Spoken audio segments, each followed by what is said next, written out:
Never thought I'd get mocked for being a poor guy when I first met my girlfriend's parents. I called my parents to vent and they joked about it too. Your sister's a top-tier celebrity, a superstar in acting and singing. Your brother has built his own business empire, and it's thriving. And you? Totally useless. You can't even pick the right partner. Better come home and take over our fortune. At that first meeting, her parents laid out their demands.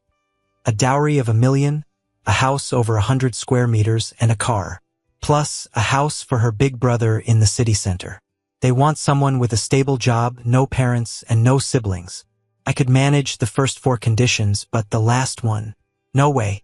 My girlfriend Molly said that's their bottom line. Her parents work in state-owned enterprises. Their circle is all like them, all have similar conditions. She said even her friends and neighbors, who aren't as well off, ended up marrying better. Seeing me quiet, she pouted and said, "Sweetie, I know you love me the most.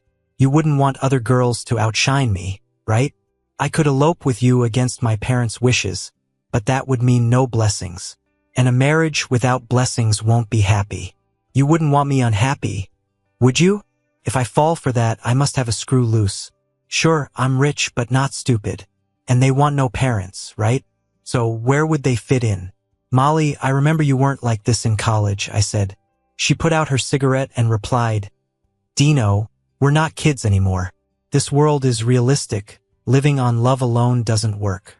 It's proven that crying in a BMW is better than laughing on a bicycle. If you can't meet these conditions, I can only say sorry. Maybe we're just not meant to be." Oh, the irony. Molly was my college classmate. We never asked about each other's family during dating. Right after graduation, I planned to introduce her to my family. But boom, she introduced me to hers first, and they hit me with those ridiculous conditions. When I got home, I told my family everything. My brother, Johnny, laughed in disbelief. "Dino, those first 4 demands? They're crazy, but not impossible for us. Money can solve that. But that last one? Over the line. We like a challenge, but can't handle jinxing ourselves. Sorry, can't climb that high, bro. Best to break it off." Lucy, messing with her new nails, said, "Little bro, let me know what kind of girls you like.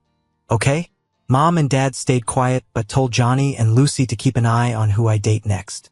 Trying to end things peacefully, I went to Molly's house. As I knocked, I planned a proper breakup speech. But when the door opened, there was Molly all snuggled up with a middle-aged foreign dude. Smoking, acting cozy. Last I checked, that's not her dad. She's not half anything either. Seeing them, I knew this wasn't a one-time meeting. Molly's mom proudly said, "This is Molly's new boyfriend, Tim. He's from Europe, Albania. A teacher with everything perfect for Molly. We approve." Tim looked at me curiously and asked who I was. Molly, blowing smoke, replied, "College classmate, old boyfriend, broke, can't let go." Tim studied me and said in broken Chinese, "Your ex-boyfriend is kinda cute." Then Molly's brother, Peter, jumped in, sneering, "Being cute doesn't pay the bills. Still broke." Then he grinned at Tim, "You're a better match, noble blood, generous. My parents like him." Tim ignored that, looking at Molly, saying, "Mostly cause of you, babe." Peter chimed in, "Europeans know how to compliment. Molly's lucky marrying you. When do I get to see my apartment gift in the city center?" Tim laughed, "That's up to your sister." They were all celebrating their new foreign family member, ignoring me completely. Molly was officially done in my mind, and I was glad not to be tied to them. I gave them a warning. Albania's the poorest in Europe. Just saying, be careful. Molly's mom scoffed, "Even if they're poor, they're richer than you. You're dreaming if you think you stand a chance." Before she finished, Peter tried to swing at me. Last time I let it slide for Molly's sake. But not today. I grabbed his arm and twisted it behind him, pushing down hard. Peter fell to his knees right in front of me. Peter immediately started wailing. "You dare hit my brother." Molly jumped up from the foreign guy's arms and angrily charged at me. Her parents also rushed toward me. I quickly made my escape with Molly's voice trailing behind me. "Dino, this isn't over. My sister set me up on a blind date with a girl named Lily. She's a sophomore at her college. I planned to meet her at a cafe near her campus at 2 p.m. I got there 10 minutes early. I ordered a cappuccino, a macchiato, and an orange juice. After about 5 minutes, I texted Lily my table number. While waiting, I suddenly heard a very unpleasant voice. "Dino, what are you doing here?" I knew it was Molly without even looking. I glanced up. She was leaning on her middle-aged foreign boyfriend.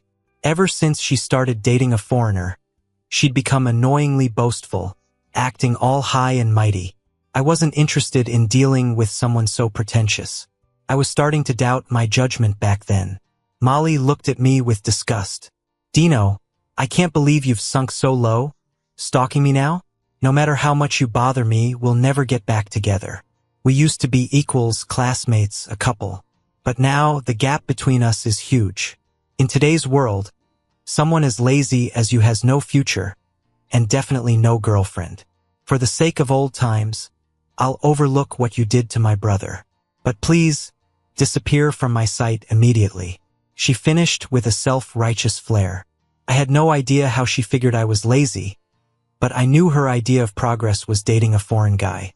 I was about to tell them to get lost and stop bothering me when I heard a voice from behind. "Excuse me, could you please move? You're in the way."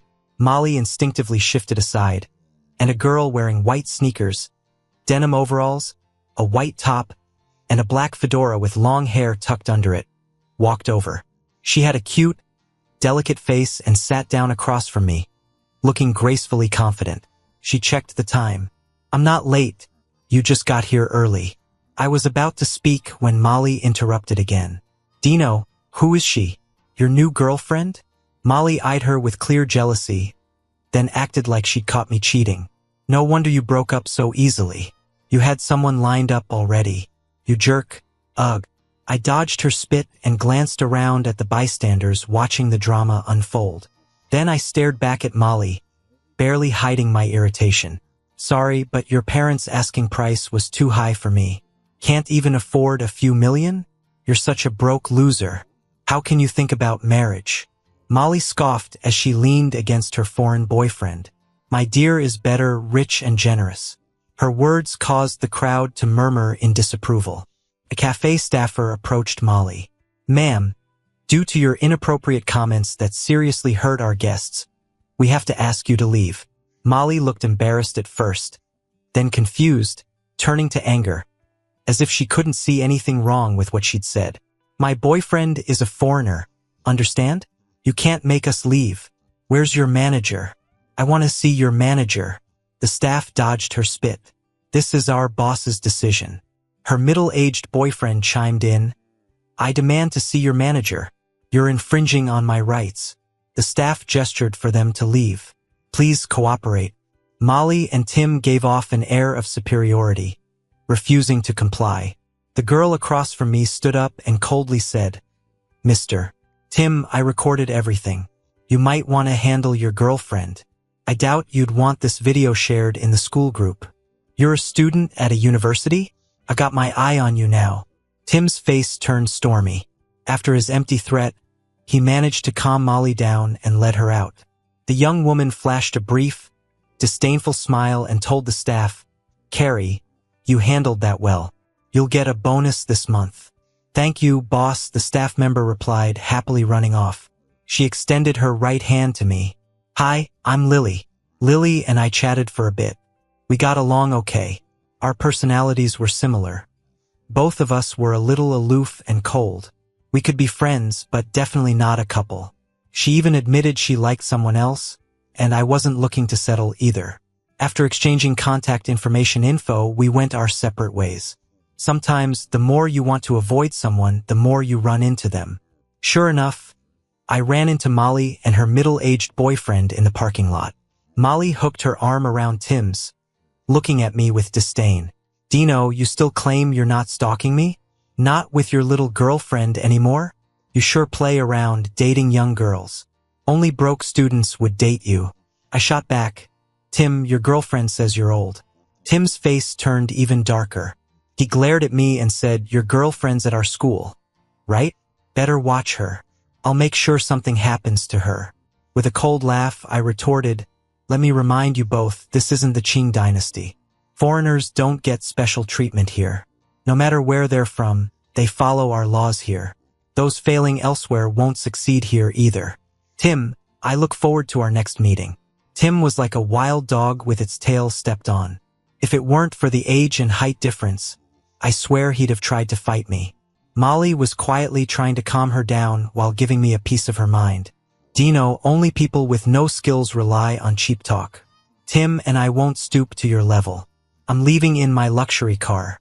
I glanced at the BMW 3 Series parked nearby and chuckled. Exactly, that's why I never bothered with you two before. I pressed the car keys, and the lights of a black G-Wagon not far away flashed, blinding Molly. When I got home, Molly kept messaging me. Dino, is that G-Wagon yours or rented? I replied impatiently, just like you think, it's rented. Then I blocked her. I sent Tim's photo and name to Johnny, asking him to dig up info on this guy even overseas. Johnny's empire spans IT, tech, trade, and medical industries. I briefly told him the situation and asked him to check out Tim. Tim's messing with Lily, and she's my friend. She stood up for me, so I have to back her up. An hour later, Johnny sent me Tim's background. This foreigner has a wife abroad, but he's drowning in debt.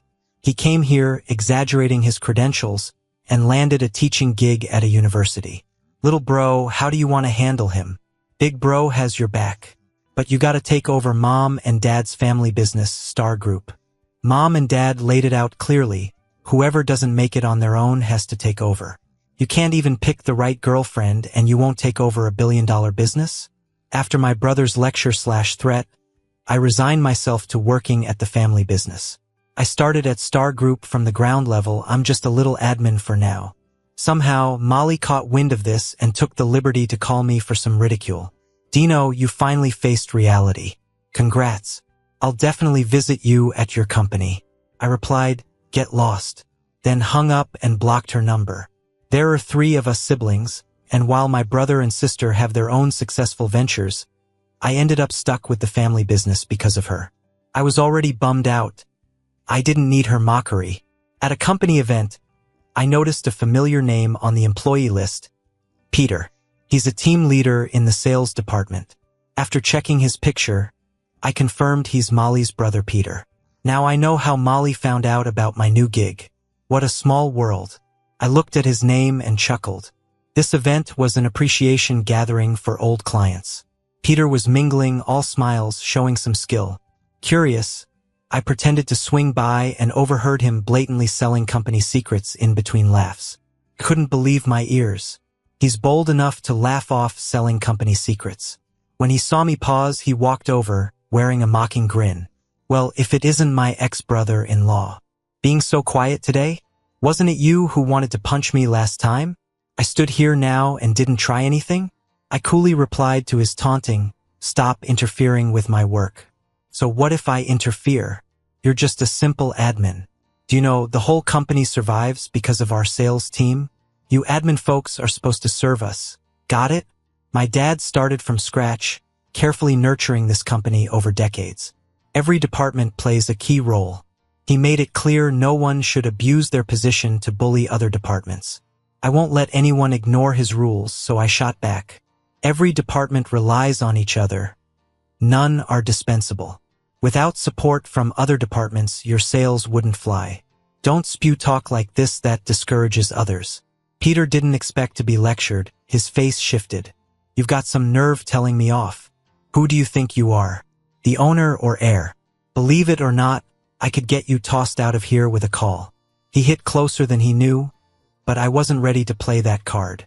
Peter must have something backing him to sell company info so openly. I squinted, taking a provoking stance. Doesn't matter who I am. If you break the rules, I have the right to stop you. Go ahead. Fire me if you can. With a flushed face and righteous eyes, I played the fervent young employee to a T. Peter clicked his tongue, eyeing me with disdain. What a righteous kid. Makes me want to clap. Too bad you'll never see how grim the world is. Wait till you're fired. Molly and I will celebrate. And with that, he strutted away like he owned the place. After the event, My supervisor John called me to the meeting room with HR colleague Mike. I was thrilled. This meant Peter took the bait and pulled some strings against me. "Hello, boss. What's up?" His expression was stern. Mike from HR was there to discuss some behavior concerns. Mike kept a poker face as he asked me, "Peter, the team leader from the business department, complained that during the company event, you neglected your duties and severely tarnished the company's reputation and interests." I played along, acting completely bewildered. "That's impossible," I protested. "I was on top of my game during the event, no negligence whatsoever." It was Peter who made derogatory comments about our functions team, and I called him out on it. Now he's holding a grudge and falsely accusing me. John frowned slightly and asked, "Dino, what exactly did he say?" Without hesitating, I replied, "He said the business department keeps the whole company afloat, and all other departments are trash. We should treat their team like royalty." As soon as I finished, both the supervisor and Mike didn't look too pleased. They'd heard stuff like this before, but it was usually internal chatter within the business department. This was the first time someone had said it outright to a functional department. John chimed in, "Mike, Dino was key at the event. He was basically there before everyone and left after everyone. If he's being accused of negligence, then maybe I'm incompetent as a supervisor too." Mike's expression shifted a couple of times before he finally said, "Let's do this. I'll bring Peter and the business manager over, and we can clear things up as a group." Seeing that I didn't object, the supervisor agreed to Mike's suggestion. In no time, Peter, his manager, and Mike's boss, the HR manager, joined us in the meeting room. Mike laid out the situation for everyone. The business manager asked me, "Got any proof that Peter said those things?" I kept up the bewildered act. "Does Peter have any proof I neglected my duties?" All eyes turned to Peter, who seemed prepared for such a question. "Our whole team can testify," he declared. "Equipped, of course, they'd back your false claims. And our business manager can testify too," Peter added. "He's your direct superior." "Conflict of interest, he can't testify," I shot back. The HR manager stepped in. "Dino, would it be a conflict for me to testify?" Adopting a determined tone, I said, "You're the referee here. Whether to avoid or not, you decide." John, who hadn't spoken much till now, seeing the glisten in my eyes, couldn't help but vouch for me. As his direct supervisor, I believe Dino's in the clear. If you think otherwise, bring some evidence. Don't pin baseless accusations on him. I flashed a grateful smile at John. Amongst this mess, he seemed like the only one with some integrity. Everyone else was either playing politics or staying out of it. "John, thanks, but if they lack proof, I'm ready to stand my ground. I got nothing to lose." The business manager chuckled, "You millennials sure are a rebellious bunch. Let me teach you a thing or two about life today." The HR manager seemed troubled. "Dino, given the situation, we'll put you on leave while we look into this. Fair?" I nodded, knowing full well they'd try to drum up more charges to get rid of me for good. But to do that, they'd have to pull out all the stops. I was curious to see their moves. The HR manager turned to John. "John, you okay with this?" John glanced at me but didn't say much more. And just like that, I was put on leave. Back home, my phone rang. It was my sister Lucy. "Just heard you stirred things up with half the business and HR departments," she began, giving me an earful. Sis just cut to the chase. "No need for an intro." She laughed. "Can't fool this sharp sis o' mine. Dad and Mom say you're the dimmest of the three of us. Yet you might be the cleverest. You play the fool, but every move is calculated. You've probably got more reasons to take over Mom and Dad's company. I play dumb, innocent, and cutesy, sis. Stop asking. Mom and Dad gave me the green light to do whatever."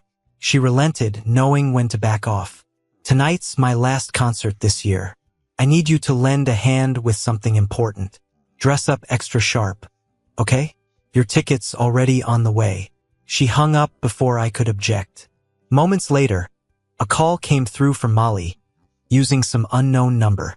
"Here you got Ken soon after starting your job," she sneered. "Real congrats." I could practically see her gloating, despite the poor phone reception. "You're the kind society leaves behind." Meanwhile, I'm living it up, never needing to work. Tonight, I'm off to Lucy's concert. You know her, right? Top star, both an actress and a singer. She droned on, comparing our names and mocking the stark differences in our lives.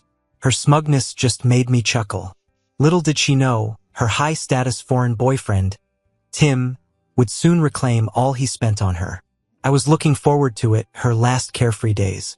Enjoy the concert, I wished her sincerely. In this case, skulking revenges weren't needed. She walked right into them. 10 minutes later, my VIP front row ticket to the concert arrived. I called a stylist for a quick makeover and drove straight to the event. By the time I parked, lines were stretching around the venue.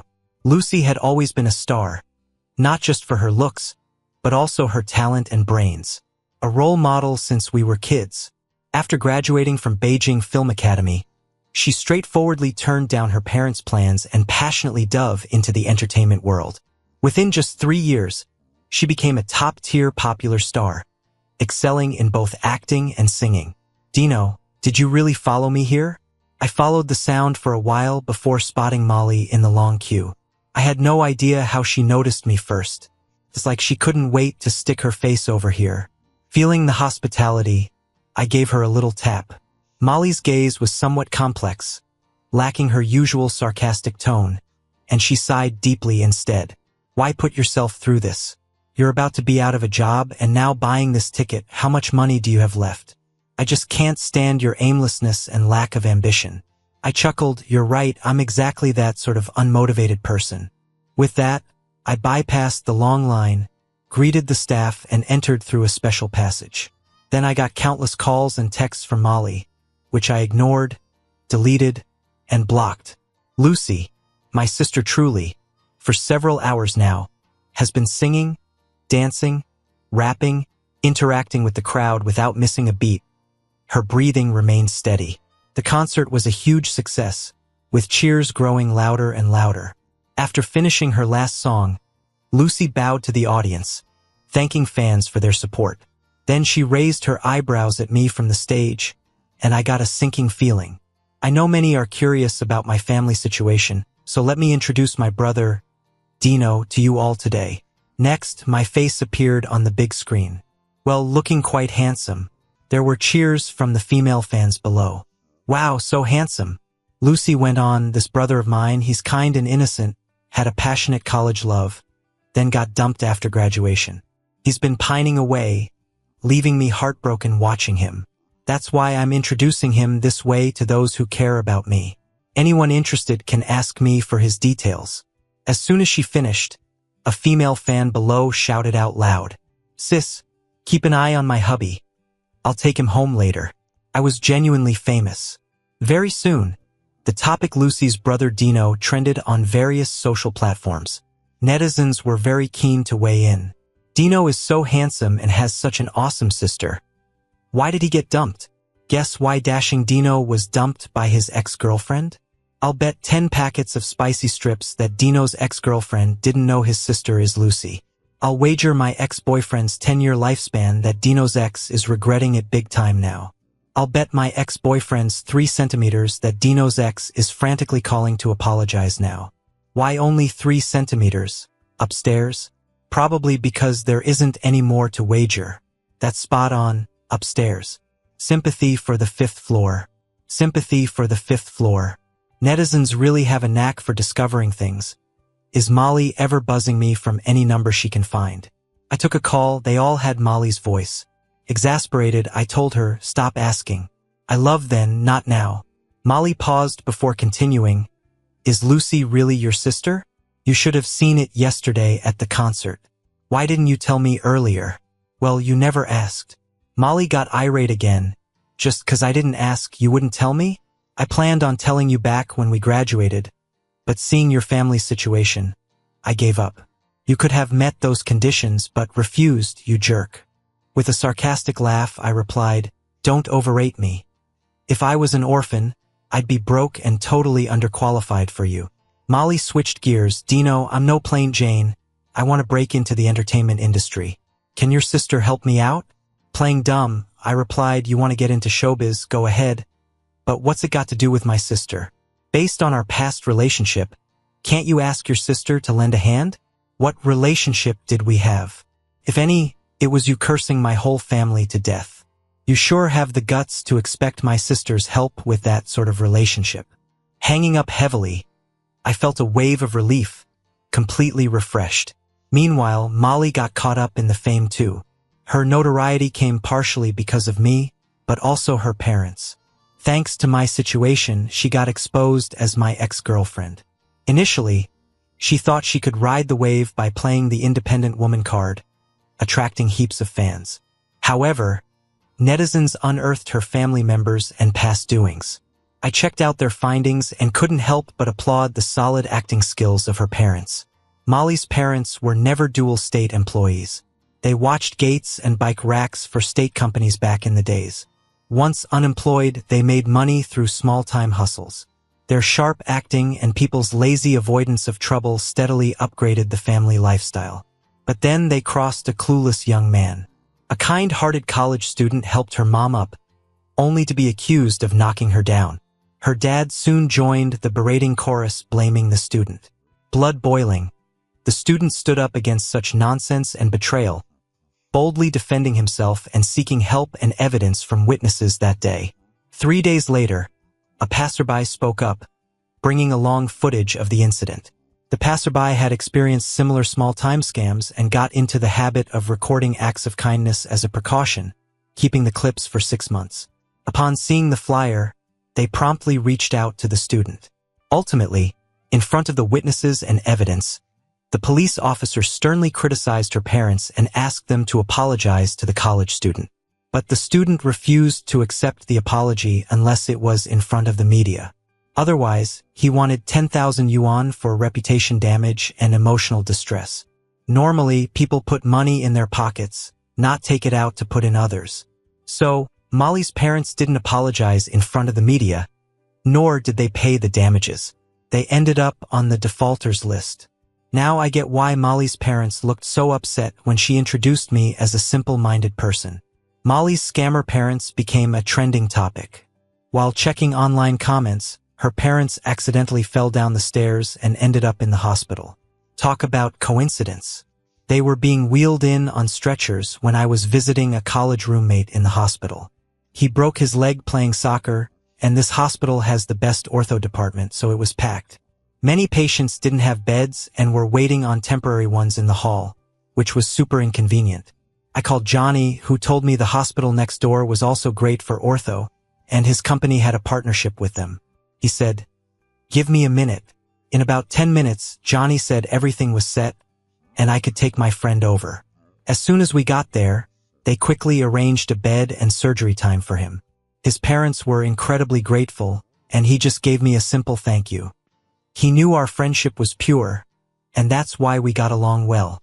While we were chatting about classmates, Molly showed up. She didn't hold back and asked flat out, "Dino, can you get my parents a bed and surgery?" I hadn't even answered when my roommate jumped in. "Molly, you fooled all of us.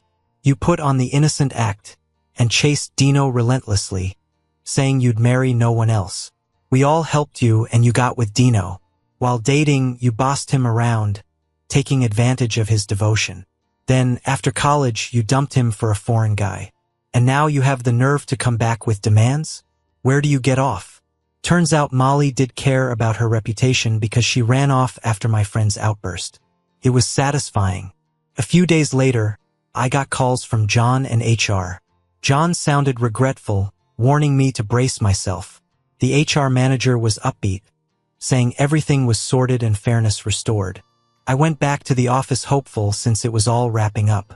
There were a bunch of people in the conference room, including HR, Mike, Peter, the business manager, the deputy VP of the business department, John, and me. HR announced the findings. We found multiple issues with Dino at work, like slacking, collecting packages and meals, even browsing other companies' info. We've verified it and have proof. Also, he's been making false allegations, causing internal conflict.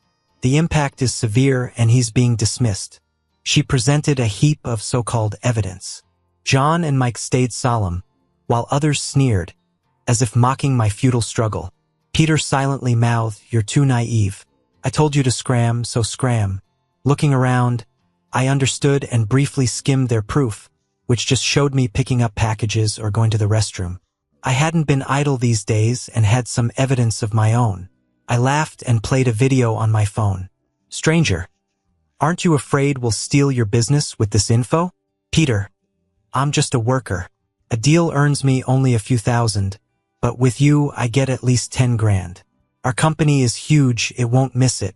Stranger, aren't you worried about colleagues or the company discovering this?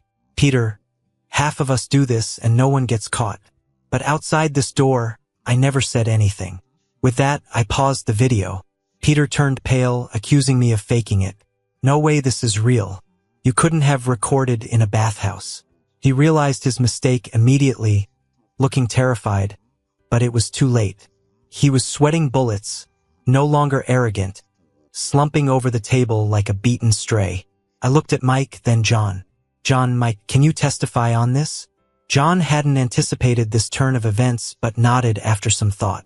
Mike stayed silent. The HR manager and the deputy VP exchanged a look. The HR manager then spoke to me sincerely. Dino, this evidence is very important. I'm worried someone might try to harm you. Let me keep it safe.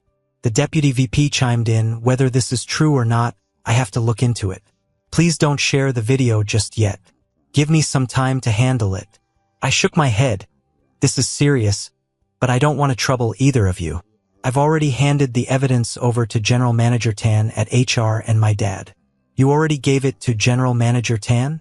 The HR manager asked. Your dad? That was the deputy VP, showing a bit more sensitivity. Your name is Dino, your sister is Lucy, and Johnny is the head of Sunrise Group. He wouldn't happen to be your brother, right? I nodded. Yeah, Johnny's my brother.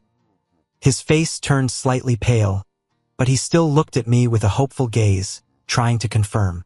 Your intuition is impressive. You'd make a great fortune teller, I said jokingly. His face turned completely white then, his layers of fat trembling. Still, he wasn't ready to give up, muttering to himself that it might just be a coincidence. Just then, the conference room door opened. In walked my dad, mom, brother, General Manager Tan from HR, and several board members. My dad sat at the head of the table and solemnly addressed everyone in the room. The group has suffered significant losses over the years. The evidence has been handed over to the police, and those involved will be prosecuted. He made his point clear, causing everyone but John and Mike to struggle to remain standing. The deputy VP struggled to support his over 200-pound frame as he crawled over to my dad, sobbing. Please, I've worked hard for the company all these years. Give me one more chance. My brother Johnny and I quickly stopped him from clinging to our dad's legs. Johnny sneered and said, hard work doesn't even begin to describe what you've done. You've pocketed millions from the company over the years. My dad sighed. I gave you a chance before, but you came back with even more greed. Then he boasted to the board members, looks like the apple doesn't fall far from the tree. My sons have taken charge and handled the company's severe financial issues in no time. The board members were pleased, celebrating that my dad had successors and the company was saved. Molly was having a rough time lately. First, her parents were exposed for their scams and defaults. Then they were both hospitalized with severe health problems due to unresolved issues and were on the verge of lifelong disability. Next, her brother was jailed for leaking company secrets and financial crimes. Due to the large amount involved, he not only had to pay back the company but also faced years behind bars. Then, her foreign boyfriend Tim was chased by Albanian loan sharks. Tim tried to escape again but was stopped by some helpful locals. He desperately demanded all the money he'd spent while dating Molly, along with half of the wrath of the loan sharks. The jerk was never sincere. Anytime he transferred more than $100 to me, he'd mark it as a loan. He didn't even own an apartment in the city center. The place he showed my brother was rented. He was a broke guy through and through. Plus, he had a wife who came along and beat me up, causing a scene at my house. Now that guy's lost his job, too, and I'm stuck facing his debts with him. I got nowhere to go. Dino, please forgive me. I was blind before and didn't recognize real talent when I saw it. I'm sorry I didn't see that you were the real deal. Molly cried like a scene from a classic tearjerker in front of me. I used to fall for that stuff. But now her antics just disgust me. I can't stand the way she pretends to be innocent while causing me pain. Seeing how desperate you are, I'll give you a free tip. I was the one who gave them your information and Tim's. I didn't bother hiding my smug grin. And your current address? I just sent it to them too. I'm sure the debt collectors are on their way. Molly cursed as she hurried away. With nearly unanimous votes, I got approved by the board and became a director at Prosperity Group, also serving as the group's general manager assistant. Sometime later, I met up with Lily. Sorry you got dragged into all that last time. But at least Tim didn't get a chance to retaliate. Tim had been harassing girls at school anyway. The fact he got fired so quickly had a bit to do with me, Lily said smugly. You probably don't know this, but my family is well regarded in the education field. I raised my coffee cup. Here's to us teaming up to take down a corrupt figure in education. Lily clinked her cup with mine lightly. Cheers.